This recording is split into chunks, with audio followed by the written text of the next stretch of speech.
say, they're the massivest band out of Britain in the last fucking 30 years. We were waiting for something, you know, like this, really. It needed somebody to sort of say, yeah, out of the way, we'll take charge here. This is what you're getting, this is what it's going to be from now on. Oasis summed up the spirit of the times, the sense that things had been crap for a very long time and that things were about to get better. There is a positive feeling that we're going to make it, and that's one of the definite messages in the whole thing. You know, it's being part of the band, which was the special thing, and making that difference to music, I suppose. You know when you have grand ideas where you're going to be Slade and T-Rex and the Byrds and the Beatles and Neil Young, and you think that's a lot of grand ideas for a 17-year-old kid who's probably never been anywhere. Everybody was thinking it would be another Creation album that would do well, you know, but you don't fucking know, do you, you know? It was to try and get the album out to try and save a record company that was slowly going bankrupt. It had an impact that was nuclear, in a word. For me, as a debut album, it's probably the second best debut album of all time. Next to what? Next to mine. A particularly good debut album. You can't get better than fucking Definitely Maybe. Particularly shouldn't come into the fucking... You know what I mean? You get that, yeah? Particularly. I think him starting with Rock and Roll Star just sets the scene for Oasis forever. Every day you get up in the morning, you should live your life like a fucking star.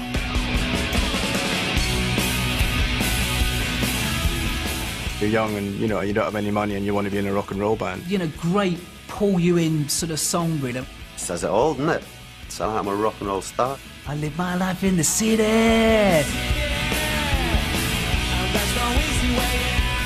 I think the first line of that song is what my plan was for me personally. Was like, I can't get out of this shithole and I've made some fucking money. Well, Rock and Roll Star absolutely defines them at that point in time. It's a good move to start an album with a song like that, because there you go, this is bang, this is us, this is what it is.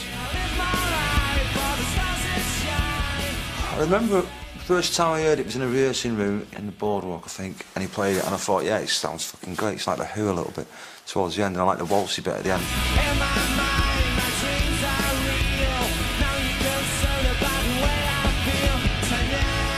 It set the tone for everything, and I think that was Noel's intention. I think Rock and Roll Star is one of the top songs on it. I've actually got a little 8-track version of that I've still kept. You got to sing it like that's what you are, yeah. And that's what anyone can be if they want to be. Tonight I'm a rock and roll star, and every night he's a rock and roll star because he's a rock and roll star. And he still means it, man, you know, and it comes across all that stuff.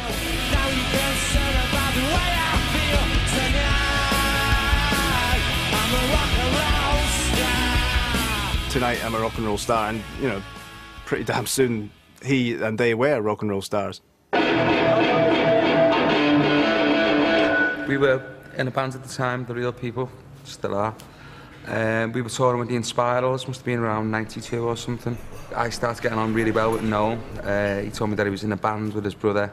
One night we played in Manchester and they came to see us, and then everybody went back to our house, right, to my flat, and we all sat up playing guitars until fuck knows what time in the morning. So there was another guy there at the time, a publisher that me and Tony knew called John Bryce, and we come up to the little idea of me and Tony producing some demos for them. It ended up as this, it was the first thing that come out, but we recorded about 13 songs. There was a demo tape that Noel gave me that I think there were only ever about 6 of these cassettes that were handed out, and on that there were 7 songs, if I remember rightly, maybe 8. This guy came out and went, there's a tape, and I went, oh, I want to sign you.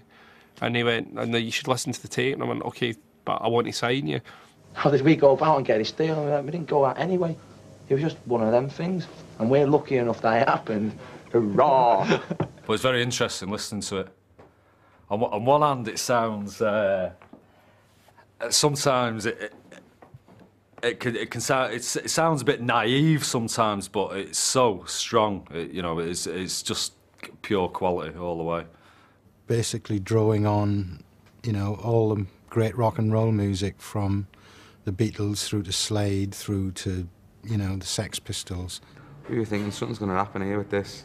It was just the whole thing with Liam looking like a star and his attitude and all that anyway. When we were working together, we weren't saying like, if it happens. We were like, when it happens. Yeah. Even then, at that point, I still never thought I've got the biggest group, you know, the next, you know, 5-10 years. It wasn't that kind of concept. It was more like, well, we can nick them in before a Stone Roses album, maybe sell 500,000 copies, and you know, we'll all have had a result. Do you know what I mean? You know.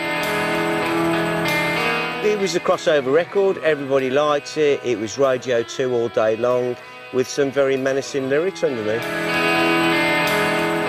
Psychedelic in places, bit of a wobble going on, I like it, it's all right. It was a fantastic live favourite, there's no question of that.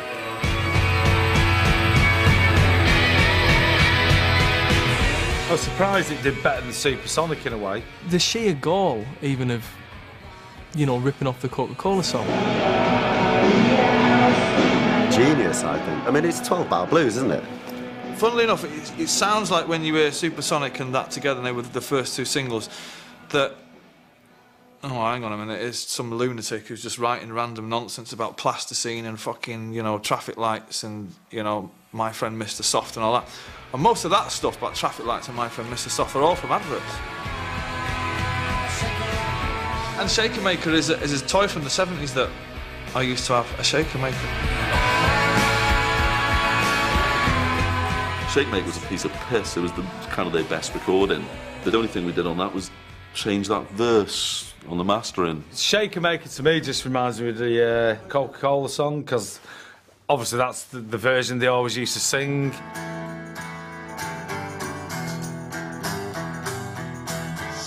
The only thing that's not on the original album is the verse with Coca-Cola in it. Luckily enough, we had an instrumental mix, and me and Liam had to go to Johnny Marr's studio in Manchester, and this is the fucking God's honest truth. We were driving, me and Liam were driving in the back of somebody's Cortina or something on the way to the studio, and Liam said, "Have you got a last verse?" And I didn't have anything, not fucking one word did I have. And he said, and I said, "No." And he said, "Well, what are we going to sing? We'll get that." I said, "Don't worry about it, man. You know, don't worry about it." And we passed Sifters and we stopped at the traffic lights outside.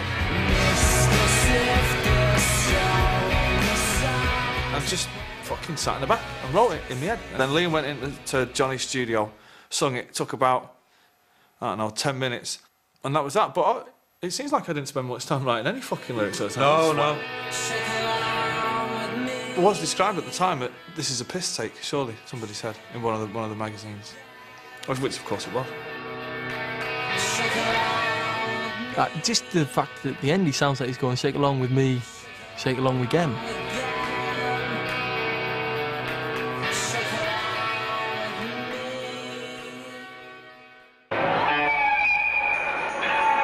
There was no thought of getting a record deal. You know, it was just songs to play when we were doing the boardwalk on a Tuesday night, which is probably why it sounds so free and easy, do you know what I mean? It just flows, you know, all the chords just flow out of each other.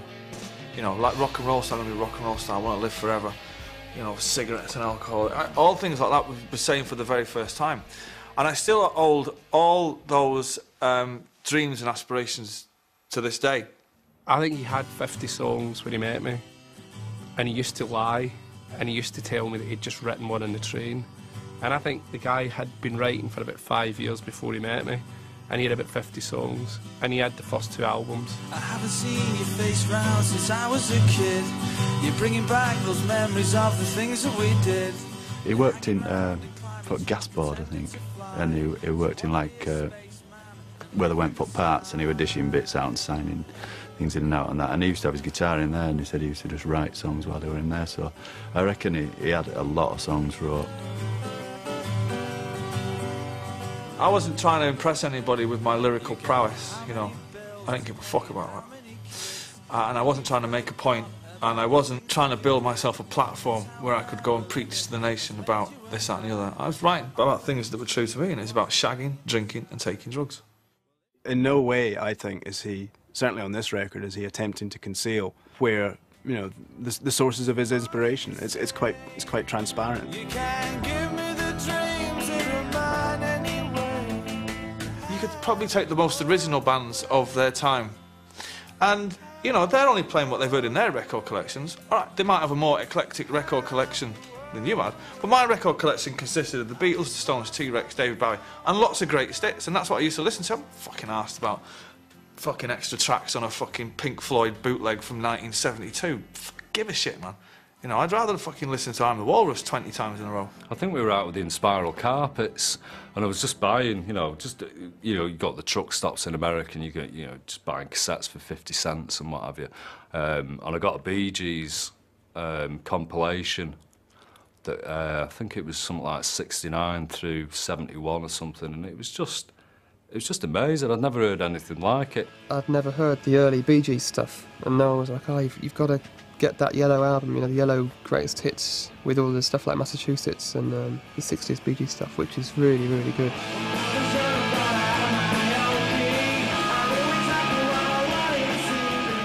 No disrespect to Radiohead and all this intellectualised music, it's just like, poof, immediate, 3-chord, bridge, chorus.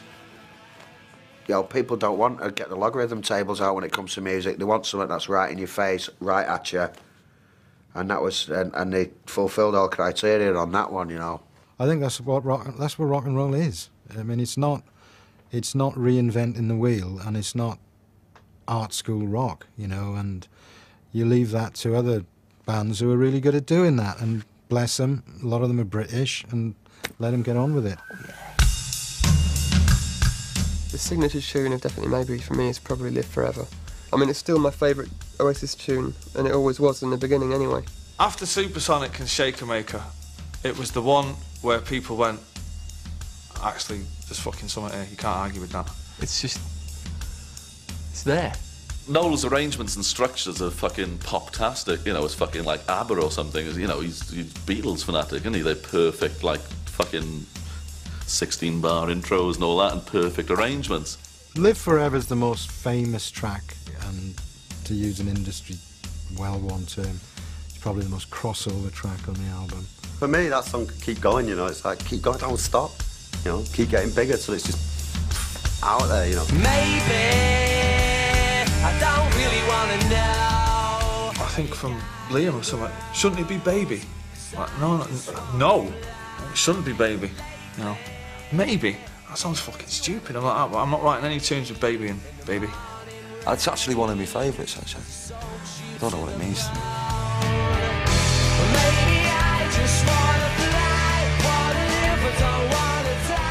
You very rarely get, you know, sort of a great chord sequence with a great melody over the top with really, really great words. And when those three aspects come together, you know, in the way that they do on a song like Live Forever, you know, it's just a great moment, and it happens on that song, you know. When I first heard the album version, I didn't like it because I'd had the demo, and the demo had a bit of a different start. It started with an acoustic guitar instead of the drums, and I'd really got into that version.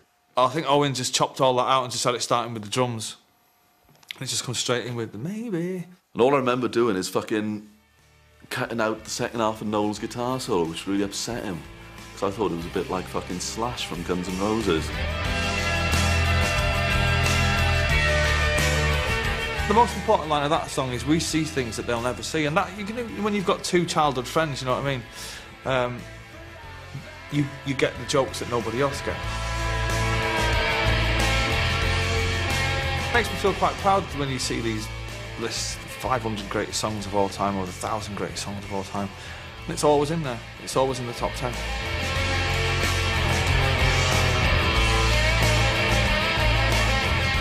You know what really fucks me off and annoys me about all that stuff is I'd be writing these songs and I'd have the lyrics written down and I'd go and demo them and I'd screw them up, throw them in the fucking bin, and then you put them in the bin and they'd be gone. And now I'm sitting there thinking, if I had the fucking words, the original unwritten lyrics for Live Forever, you haven't forgotten, have you? I've got everything. Oh, you bet you fucking have, You know I have. Fucking fortune. You have got them, haven't you? Oh, I threw it all away, mate. You're a lying cunt. 5 box files like that, full of everything.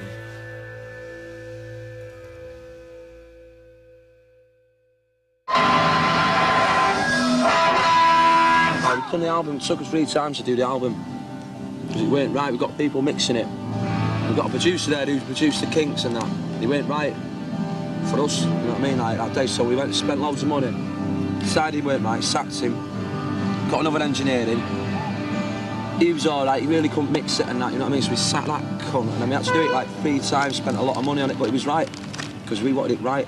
Looking back on it, I think it was probably a lack of live performance that hampered them sessions. And we were there for a while. I think we were there. We must have been there for 3 weeks or something. So I was a bit like, well, I am scared, but I'm not scared to the point of I won't write a cheque. 5 lads again, down to a studio. You got a couple of weeks in there, big studio, river running through it. So it's amazing. It's going to sound great, and it didn't. Didn't work out. You know, it was pretty good, but it wasn't like hitting the ceiling in terms of everyone's expectations. I wasn't there much in the studio. You know, I don't like hanging out in studios because there's not a lot you can do there as a manager. So I just kind of visit like once a week or something and check and see if everything's okay. You know, they knew that they were very confident about how good the songs were and how good they were, and quite interesting. The Stone Roses were about a mile down the road in Rockfield, which is the other studio in that area. So they began to, you know, bond a little bit with some of the guys out of the Roses when they had some spare time. Yeah, well, it was like probably 2 in the morning or something, and someone's going, they're going to have booze down there, definitely. So, and we was on mushrooms as well. We'd had a bit of a boil up. So I managed to get the tractor going, tripping my tits off, and proceeded in an easterly direction down to Mono Valley. Got there, I think everyone was in bed.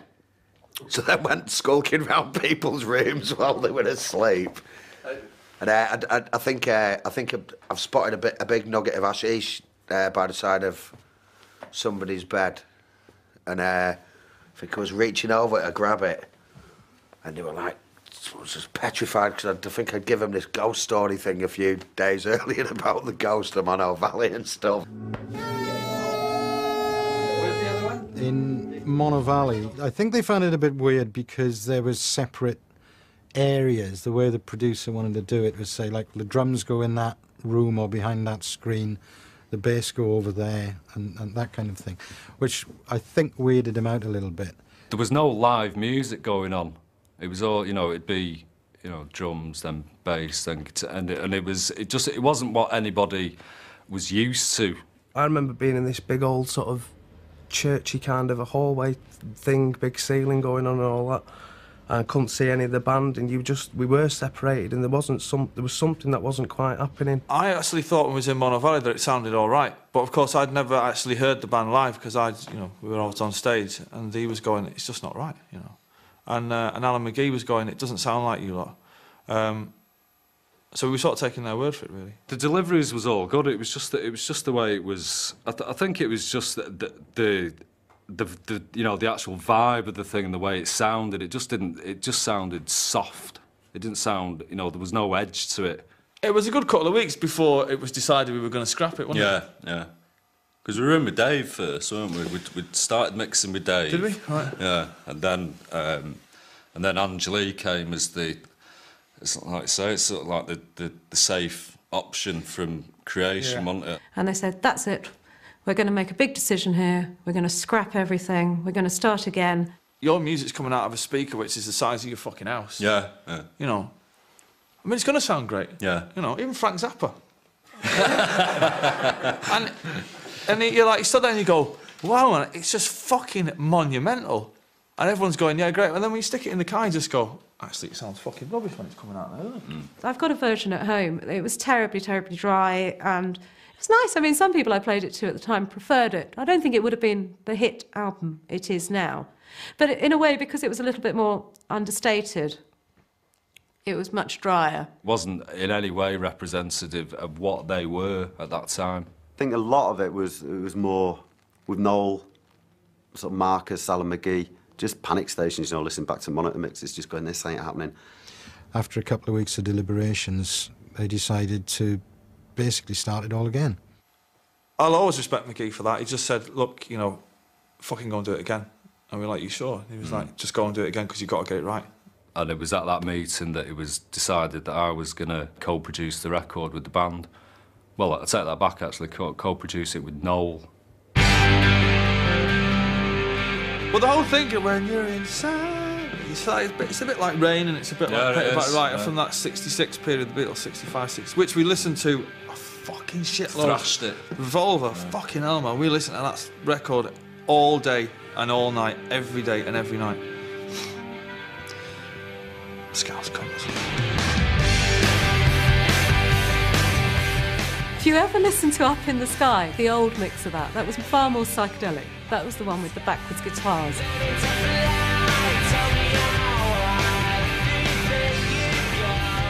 I don't think there's any way to say this without sounding like a twat, so I'll just say it anyway, and I can edit it out anyway. Or overdub someone else's voice on it. Or superimpose our kid's head on top of mine while I say it. But it's actually about, I wouldn't say it's an anti-establishment song, but it's about people, because we were all under dole at the time and under conservative rule and that.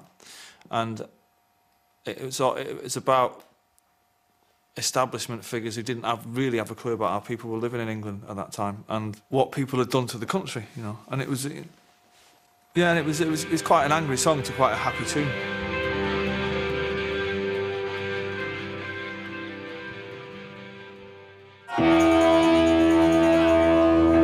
It was cheap and it was out of the way and it's only accessible via a boat.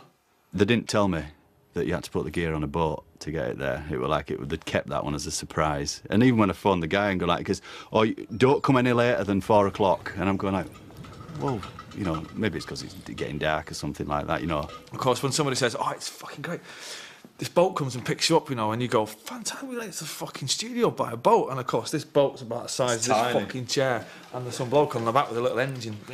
This little boat chugs round to the pier. Hiya, you got the gear then? If you want to go for a pint, then you've got to get the guy who runs the studio to get you in his little motorboat and put you across the lake, drop you off. There's a boozer right on the other side, so you dive off, you go for a pint. And he'd say, you know, you better be ready for sort of 10:30 for me to pick you up. We're like, oh, come on, you know, 11 o'clock, last order's not. You're like, no, it's a tide thing. If you're not ready by 10:30, then you ain't getting back. So it kind of curtailed the partying aspect of it a bit because it was difficult. You had to look at tide charts and things like that, you know.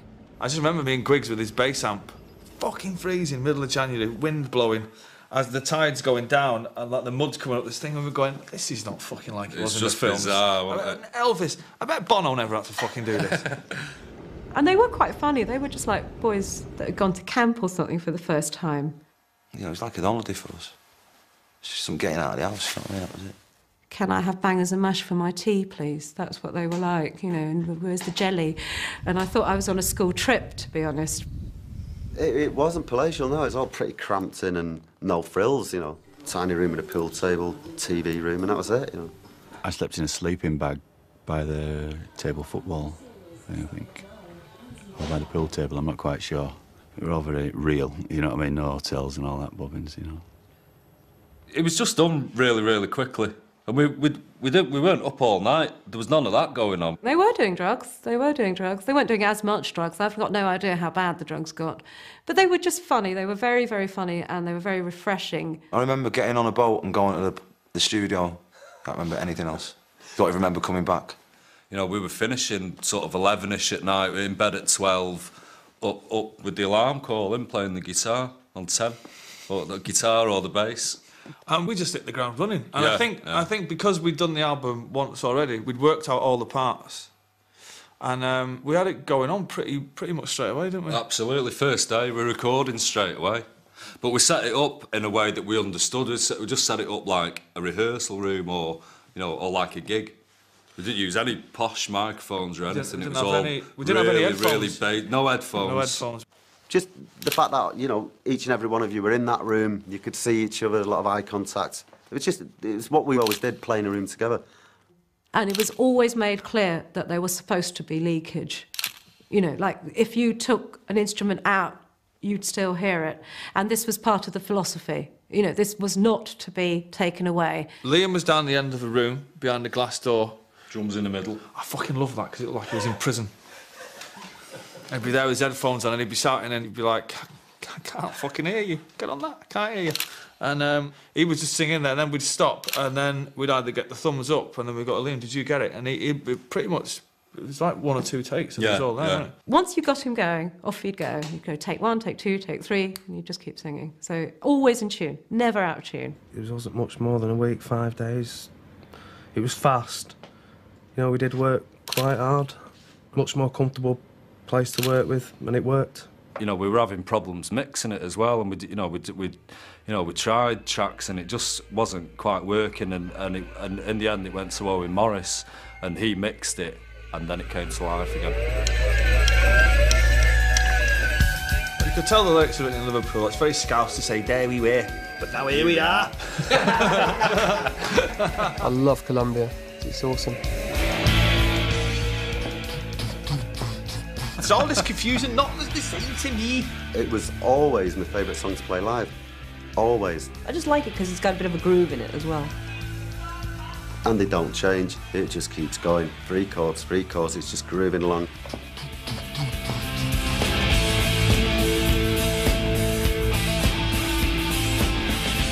We were staying at the Columbia Hotel a lot when we used to come down to London before we got bars. And that was it. We'll call that tune Columbia. No one can say, oh, it sounds like the Beatles or it sounds like the Stones or stuff. To me, it's Oasis, you know?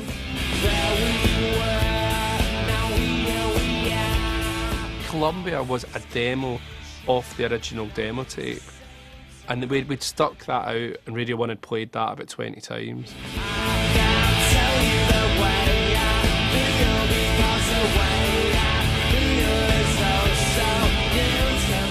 When I first heard his vocal take and that, it's like, jeez, you know, if I had hair, it'd been up there.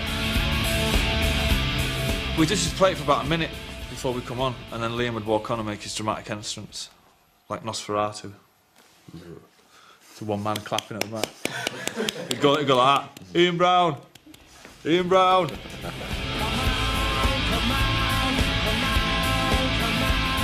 It was an instrumental. And we were going to keep it an instrumental, and then we wrote some words for it. And then there you go. We were at the Real People studio in Liverpool, and somebody went, as somebody always does, hey la, you want to write some fucking words for that? The version of Columbia sounds exactly like some of the 8-track versions, so I'm not sure whether they took some of the 8-track version and put it onto 24-track and embellished on it. I'm not really sure. All I remember about the night is there was a lot of acid taken. Everyone was tripping, weren't they? They were, yeah. He was just playing all the way fucking through, just riffing all the way through without any fucking sense of arrangements or construction or things like that.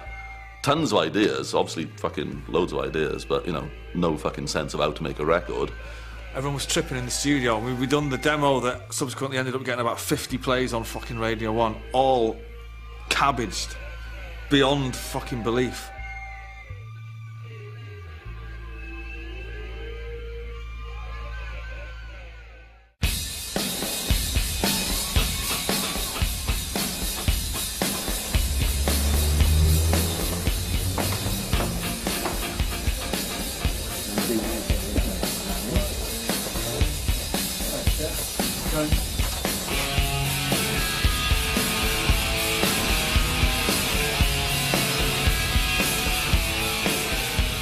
Sent to Liverpool by Creation to do some demos, and for whatever reason the stuff that we were doing, it wasn't really happening.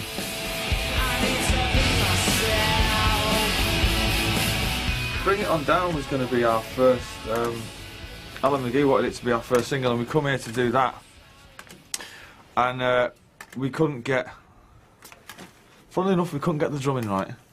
Somebody said, well, why don't you just go and write one? What I remember from that day is Noel being really busy, sat in the corner, just sort of scribbling away and strumming and he was writing these lyrics, and which is what he did, you know. It's like, all right, Noel's doing that. Next thing is like, right in the room, come on, check this out. The lyrics were written in one go, and it took no more than half an hour to write. I would have. Yeah, it's very fast, right?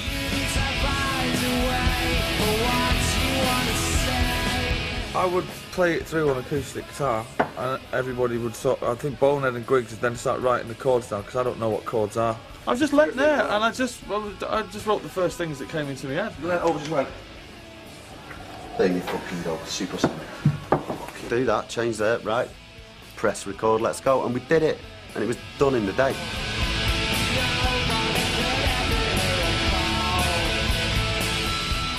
It was back in those days where you just went, fuck it, yeah.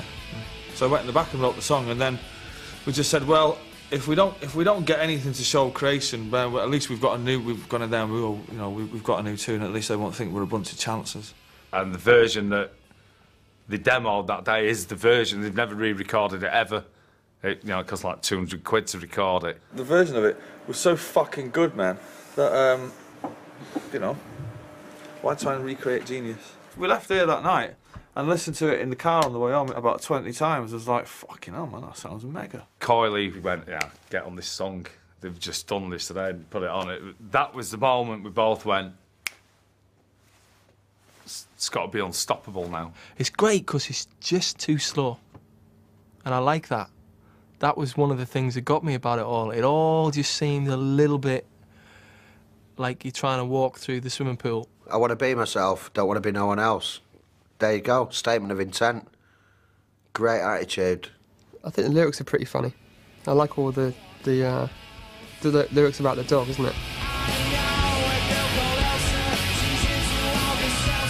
Joseph was actually a big massive Rottweiler who farted terribly. A fat dog, disgraceful farts all day long, sat under the desk, intimidating everyone in the room. And he had a BMW, can arrive with you and your BMW and stuff like that. It was. I was just drinking gin and tonics at the time. Must have been going through Well, your fault. No, it was my fault. No, I must have been going through one of my effeminate phases. Yeah. I think a couple of days later we were doing a session in Maida Vale, and Alan McGee turned up, and he was like, well, come on, let's hear this song that you've recorded, you know, first single and all that. I've not even heard it, it's supersonic, what's that? I remember playing it through the speakers in Maida Vale, just blew his head up.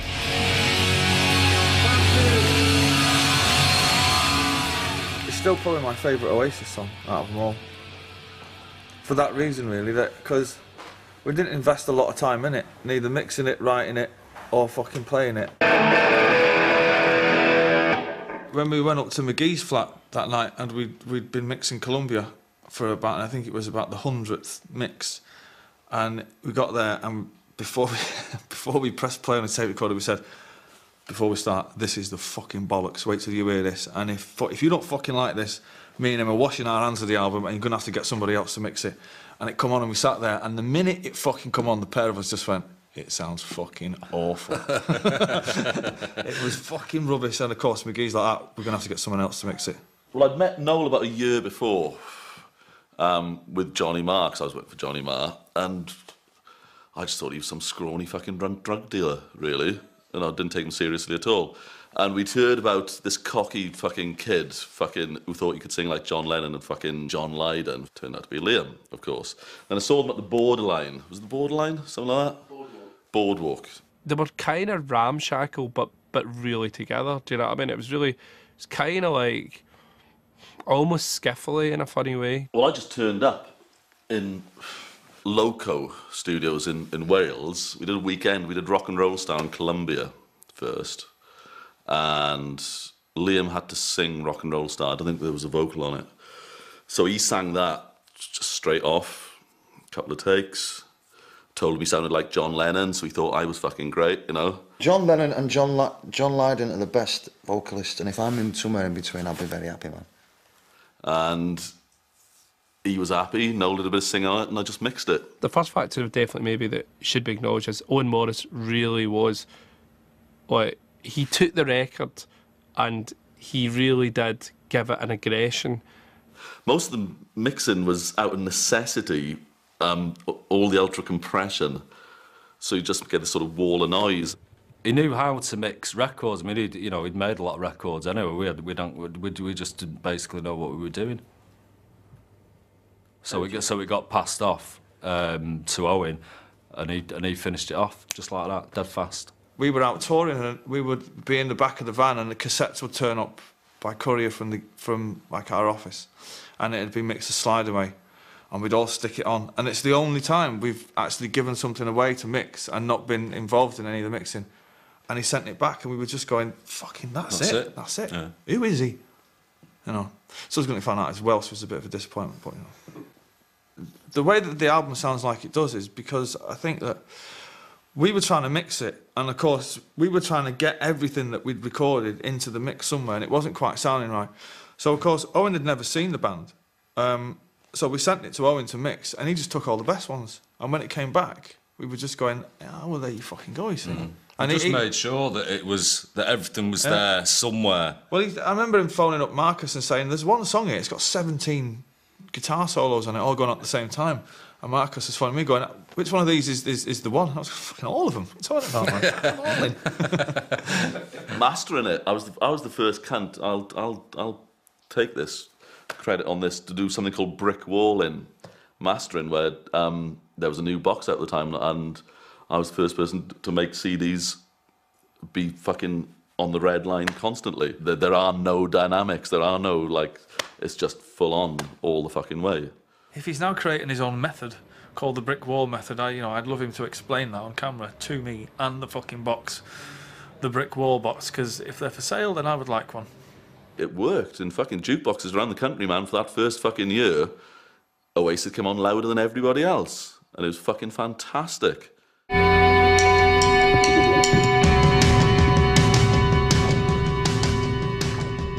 Punk rock, isn't it? You know, how it would have gone maybe is that I had the riff and it sounded like the Sex Pistols. I mean, you couldn't really write a love song over the top of that, could you? It's so fucking having it, isn't it?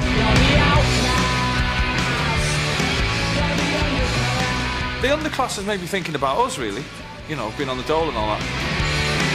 That has a meaning for me because I just thought it was fantastic. It's what I've been waiting to hear for a long time, and obviously lots of other people have as well. I don't think that's directed at one particular person. I say, if it is, it's probably a person that everybody else knows, you know, the uninvited guest who stays till the end. The weirdest line in that is, my fucking head's in a fish tank. I'll tell you what I do love about that song is Owen got probably one of the mentalest drum sounds ever put on a record, when them toms at the beginning are just fucking outrageous. I honestly don't remember doing that. Well, I did it, but I don't remember a fucking thing about it. Basically, what had happened is the drummer, as we all know now, could not play then. Well, it's like he couldn't play, but he couldn't keep time, which is a bit of an essential function with the drummer. We couldn't Bring It On Down. We didn't get that at Sawmills. We went to Eden Studio in Chiswick to do that. It was the last track to do.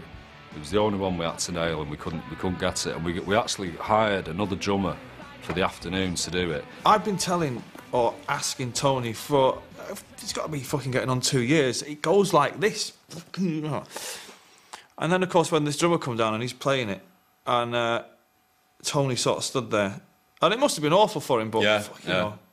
And then the other guy couldn't get it. I remember Bonehead coming into me, then he said something which wound me up. And he said, right, come on, he'd done it on purpose. And I went in and done the take in one. He fucking jumped on the drum kit and he goes, oh, you mean like this? And at that point I was like, you'll be on the fucking dole by Christmas, you will, you fucking blagging little cunt.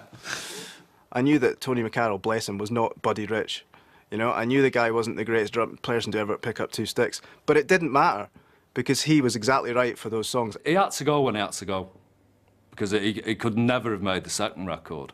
The punkiness of Tony McCarroll really did help that album, do you know what I mean? You know, because it was like, it was kind of like Mo Tucker drumming, almost, right? It was real tom-tom drumming, do you know what I mean? You know, I do feel sorry for him in a way, but then again, why feel sorry for somebody who's earned more than his quid out of playing on one of the greatest fucking albums of all time? So he obviously had a laugh. It's not done him no harm. At the end of the day, he's Tony McCarroll, ex of Oasis, and not a lot of people will be able to say that. Well, it starts with a load of hiss. It was the only one I didn't use automation and didn't have to do lots of arrangements as well. In fact, it's double-tracked hiss, I think, on that. So I just pressed fucking play, and all the tape compression, all the fucking compression just created all that fucking noise and stuff. I can't remember it happening at the time. I think we were a bit pissed and stoned, me and Marcus.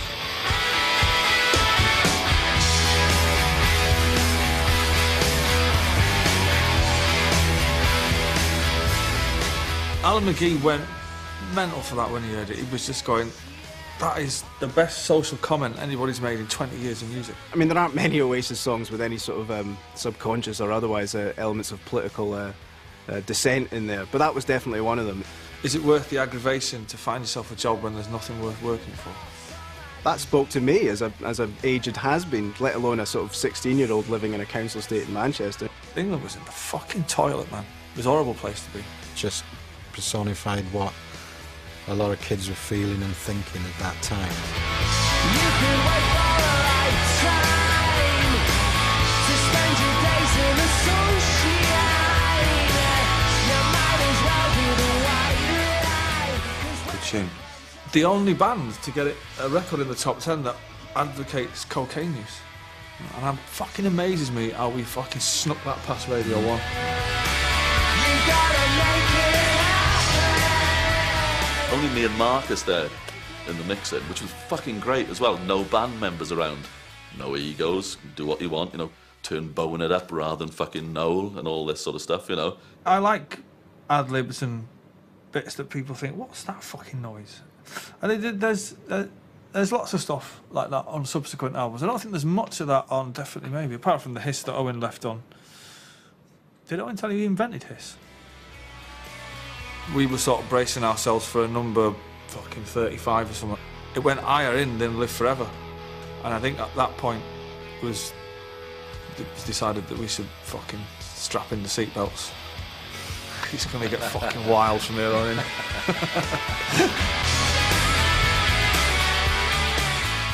I think it was too Mark Boland for me, and it got even more outrageous, I think, by the time it was mixed. It was just kind of boring to me. I wouldn't write a song like Cigarettes and Alcohol now, because I think, well, you can't be ripping off T-Rex, man. It's fucking bang out of order, you know. Whereas then it was like, well, no one's ever going to fucking hear it anyway. Yeah, what, like 20 people at the boardwalk, you know? There was no prejudice in the Boo. writing at all, was there, at that time? No.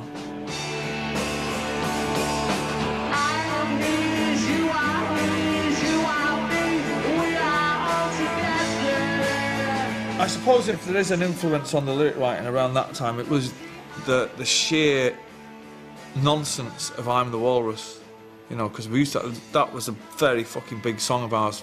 Obviously, we play it live and still do.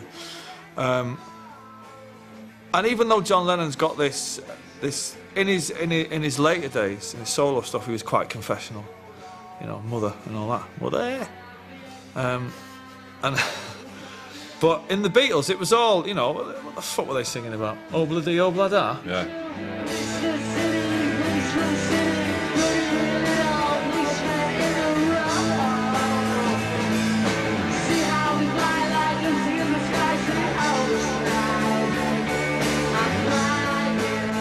Write an entirely original song, it's not, you know, it's not easy. It's like, do anything, give me a guitar and I'll start strumming D, A and E, and already I've written Peggy Sue or Lola, the Kinks, you know, classics. It's like, well, it's not easy to write a totally original song. There's only that many chords you can do. Put them in any sequence and you can hum something over.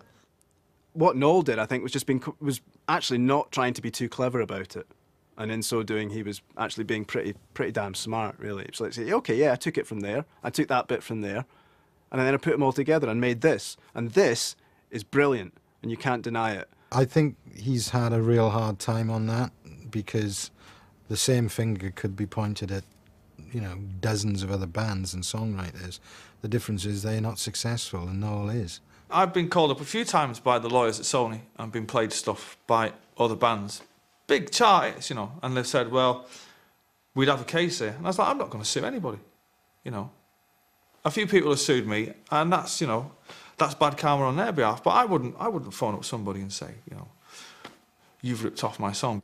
Precious few other people in the modern rock and roll age who were as honest in that sense as Noel was, and one of the few others was Kurt Cobain from Nirvana, because that's exactly how he did it as well. I'll sing anything fucking live at any time except for Dixie's Dinner. It's crap, I'm a pine chip, man. It's rubbish. and Noel knows it is, and that's the reason it's on the album.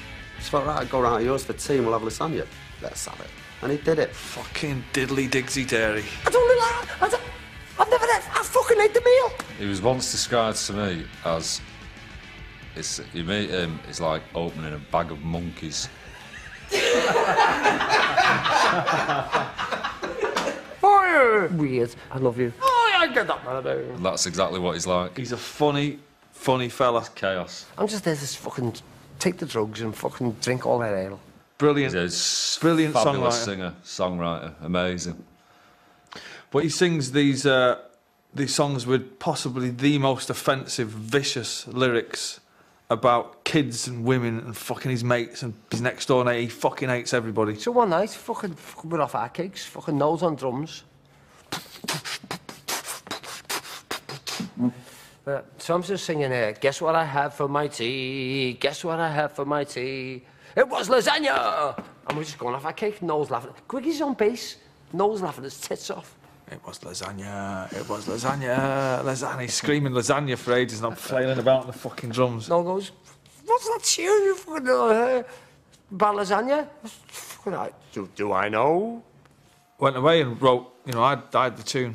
Noel goes, I've got this tune, fucking, it's got lasagna in it, can I call it Dixie's Dinner? Go on, son. And he was fucking very, very upset at it. I think it's the worst song Oasis have ever written. I fucking hate it with a vengeance. And he wrote one called Noel's Nose or something, didn't he? Childish. You know that song, right? It's bought me many rounds. It's got me drunk in so many places. You know what I mean? Oh, yeah. Oh, you're Dixie. Oh, yeah, get that.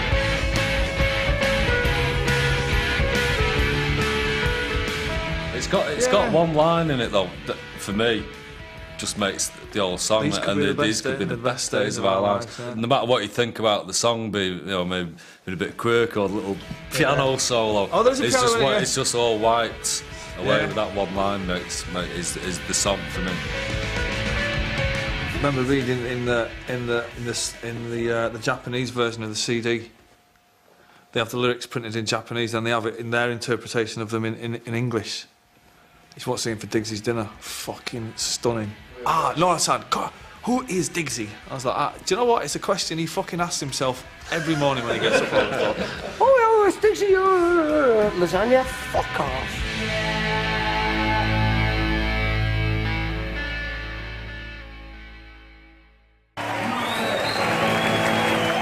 For me personally, it's Liam's voice. That's the Oasis sound. You know, anyone can crank up the guitars and sound like, wow, you sound big. But without the right voice behind you, then you're not going to sound that big. The whole thing about Oasis is when we very first seen him, as I said before, on the first gig he had sunglasses on. When I first met him, he had the same walk.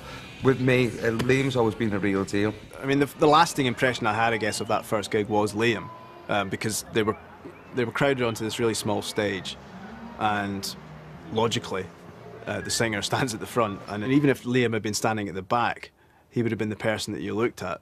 He's a total pro when it comes to singing. He's probably not a total pro about getting himself there or anything like that, but once he goes very well. He has a very Mancunian sort of delivery, which at the time, the bands that were coming out of Manchester, they weren't singing in, fake American accents and, put on accents. The singers used to sing as they talked. He was 20, 21 years old and he'd never had a proper job in his life, do you know what I mean? For what I can know of it anyway. I just feel the fucking bollocks, man, Every time I fucking sing, I feel fucking really good.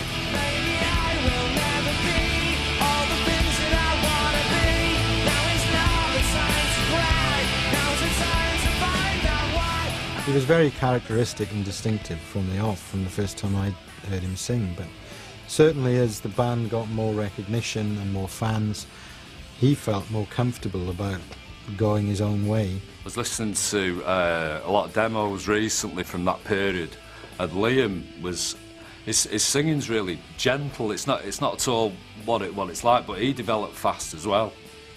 But he started off and he was almost angelic at times.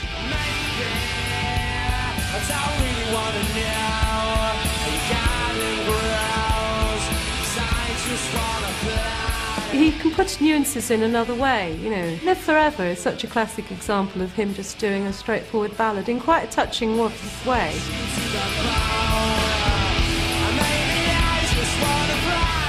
I've never held a microphone in my entire life. It feels weird. It doesn't feel comfortable. I've always either leaned on it or my hands behind my back. And the reason I do that is because I get more power out of the singing. If I held it like that, I'd feel like a bit of a fucking... a bit weird. I think he's always had it sort of just slouching and looking up and the way he does, yeah. Again, that immediately struck me from the outset. Well, the reason he's not moving is because he doesn't have to, or he believes he doesn't have to. The way that he's singing is so physical. You know, he's just wrenching this sound out from his legs, from his throat.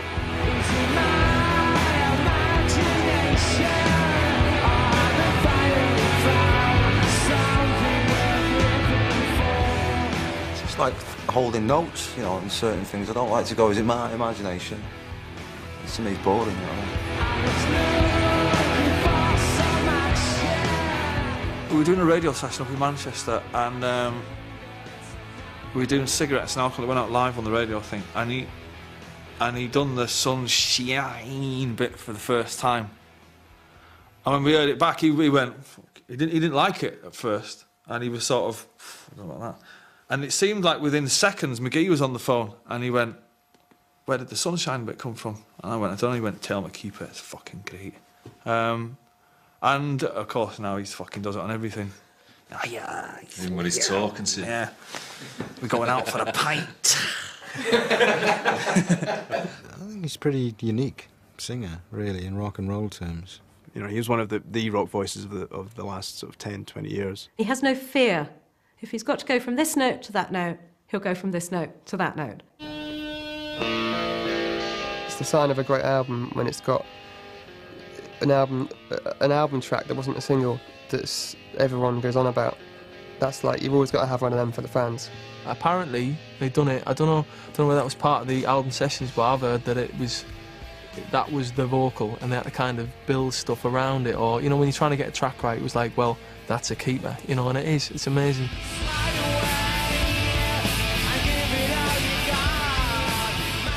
Slide Away was written whilst they were doing the album sessions, so the first time I heard it was when they were well into recording Definitely Maybe. I'd been on tour, and we'd actually phoned Johnny Marr and asked him, could we borrow some of his guitars, because we didn't have that many. And he sends down this Les Paul, and I swear to you, I took it out of the fucking case, and I had a bedroom above one of the live rooms, and it turned up in the morning, and I took it to my bedroom. I picked it out of the case and I sat down, and the fucking song wrote itself.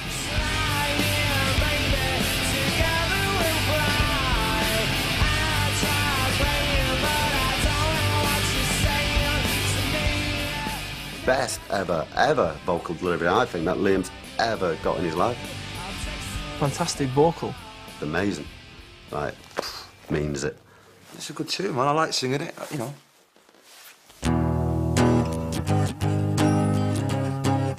I've heard that they did, was it Married with Children, on Coyley's bed, in his bedroom, you know.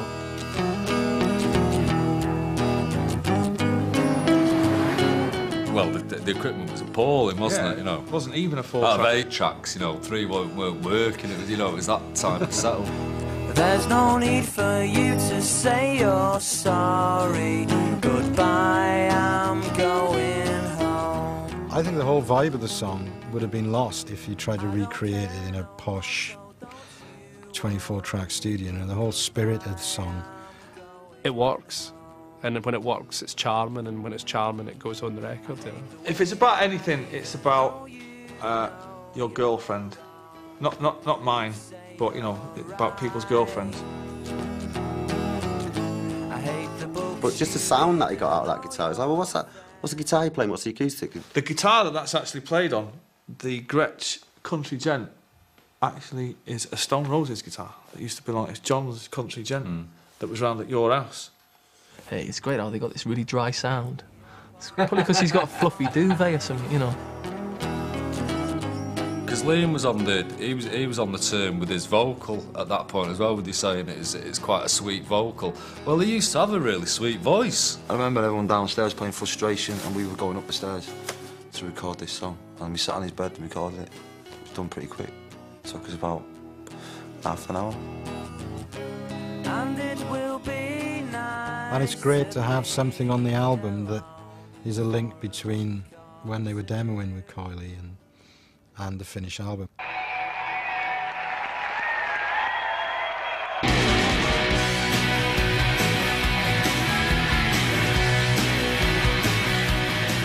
Genuinely believe that people would buy it, but not on the scale that it did. I mean, that just went beyond me. If you know you've got certain songs that you can hear your mum singing before they've even started for a rock and roll band, then you know you're on a winner. The only band, I think, who were comparable to Oasis, and obviously comparisons have been made quite a lot with Sex Pistols, but Sex Pistols didn't have songs that were as good as Oasis. Definitely maybe came around 94, 95 and went, wake up, the decade's on. I think we stole the crown that the Stone Roses left up there for grabs as such. We seem to catch the mood of the mid-90s, you know, between 93 to 98. I'd say Definitely Maybe and Nevermind by Nirvana were the two most important albums of the 90s in terms of what they achieved and who they inspired and what they were about, what it said. It's probably the best debut album then, isn't it, really? Well, in my book. And I'm not biased. Young people were going out and getting into clothes and buying records and going to gigs again. The live music thing fucking went through the roof in the 90s, you know? All of a sudden our office got deluged with demo tapes, guitar band demo tapes from all over the world, you know. So that was one way of judging the influence it had. I think it's just a great album all in all. It is gone down in history, really, isn't it? It's timeless, you know, any piece of good art is timeless, and I think that album will always stand. It was all great, you know, even though my own band at the time, the Stone Roses, by the way, lest we forget, was going shit, you know, and there was a lot of trouble and all that. But every time we made up with the Oasis lot, then it was just fucking game on, you know what I mean? And having it large, and very large. The album's like fucking very abrasive, and it's not even well produced. Do you know what I mean? But the normal fucking 9 to 5, all the people who fucking pay taxes, they're not asked about the production, are they? Really? It's the sentiment and the melody of the song. There isn't one track on there that, you know, that I want to sort of, you know, forward and get onto the next one. Without Definitely Maybe, without those first Oasis records, then I think it's safe to say that which became known as Britpop, it wouldn't have happened in the way that everybody understands it now. It was a really punk rock record. I mean, it's by far, I think, the best Oasis record, and I think probably the band probably would agree with that as well. I don't think it was that good anyway. I think it was all right. Then you plug your guitar in, right, and you go, fucking hell, make a load of noise. It is that simple, isn't it? It really is that simple. 3 chords. Rock and roll. Tell a million people, oh, fuck off, yeah, this is all right, isn't it? You know what I mean? But imagine if it's not. Hence, Definitely Maybe. Yeah, no, I love it, you know. And not only musically, because for what it meant to people and what it still means to people. It's just rock and roll is the line, I think, that maybe is what the album's about. It is just rock and roll, but that just is an enormous, enormous just.